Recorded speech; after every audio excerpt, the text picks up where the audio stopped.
जितने आस्था चैनल पर कथा सुन रहे हो, जितने फेसबुक और यूट्यूब पर सुन रहे हो, बहुत सावधानी से सुनना। जब जीवन में कहीं समस्या खड़ी हो जाए, कहीं बहुत विकट समस्या है और कोई हल ना मिल रहा हो जाता है जीवन में कोई कोई घड़ी ऐसी आके खड़ी हो जाती है जहाँ पर हमको सोचने के लिए भी समय नहीं है।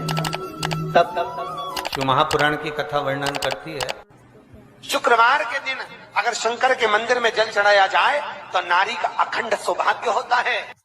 शिव कथा कहती है नारी की जिंदगी में जब कोई विषम परिस्थिति आ जाती है, एक नारी शुक्रवार के दिन बेलपत्री के वृक्ष के नीचे बैठकर घृत का दिया लगाकर शरीर में जो रोग है उसका स्मरण कर कर शंकर जी से विनय कर कर, हे भोलेनाथ, आपने शुक्र देवता को संजीवनी मंत्र दिया है, तो क्या आप मेरे को वो मंत्र प्रदान नहीं करोगे? मेरे रोग, मेरी बीमारी, मेरे दुख को आप नहीं हरोगे?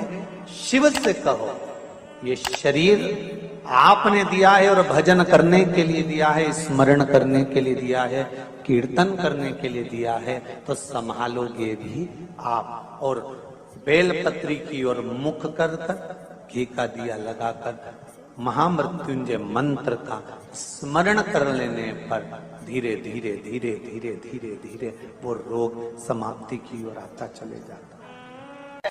ये तुमरू का नाम कोई साधारण नाम नहीं है।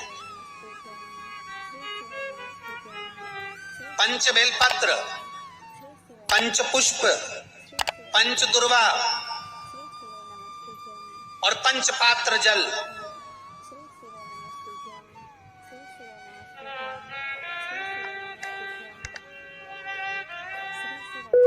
पांच पुष्प, पांच बेलपत्र, पांच दुर्वा और पांच पात्र, मतलब 5 लोटा जम के बोलो जल। ये कोई साधारण नहीं।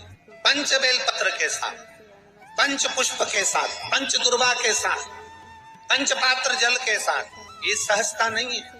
बहुत ध्यान दीजिएगा। बहुत जिन जिन बच्चों के विवाह में देरी हो रही हो, बेटा बेटी के विवाह में देरी हो रही हो, या सफेद आंकड़े की जड़ तुमरुका जी के नाम से बांधने के बाद भी गर्भ नहीं ठहर रहा, तो ये नंदीश्वर शिव महापुराण की कथा खगड़िया में जो चल रही है बिहार में, इसके आज शुरू के दिन की कथा का स्मरण करिएगा।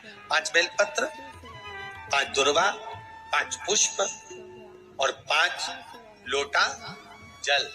सोमवार के दिन शिव जी के मंदिर में प्रातः के समय पर बाबा को 1 बेलपत्र, 1 दुर्वा, 1 पुष्प, 1 लोटा जल समर्पित कर थोड़ी देर रोककर श्री शिवाय नमस्तुभ्यम या पंचाक्षर मंत्र ओम नमः शिवाय स्मरण कर कर, महामृत्युंजय मंत्र का स्मरण कर कर, फिर बेलपत्र, फिर दुर्वा, फिर पुष्प, फिर जल, ऐसा 5 पंच बेलपत्र, पंच दुर्वा, पंच पुष्प, पंच पात्र जल तुमरुका जी का नाम लेकर समर्पित कर कर उस जल का आचमन करिए।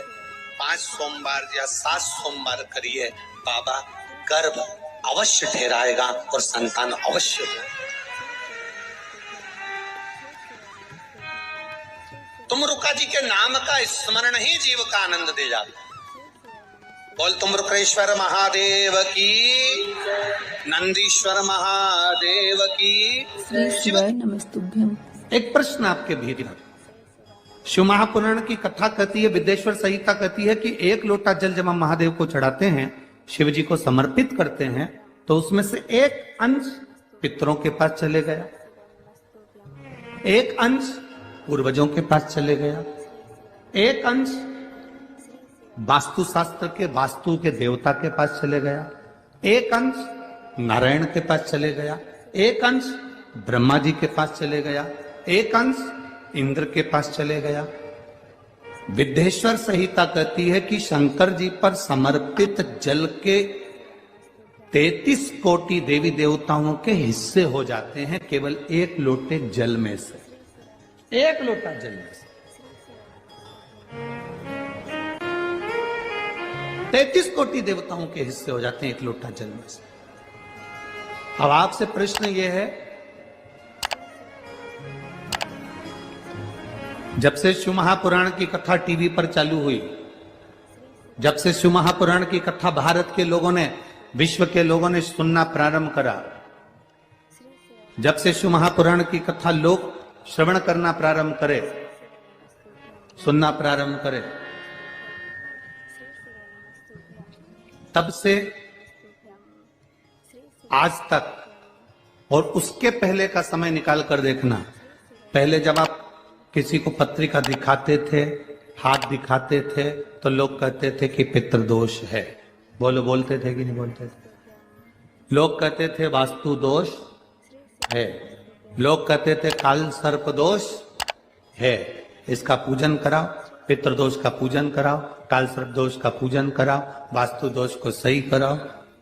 जब से शंकर को तुमने एक लोटा जल चढ़ाना प्रारंभ करा और दुनिया के लोगों ने शिव को मानना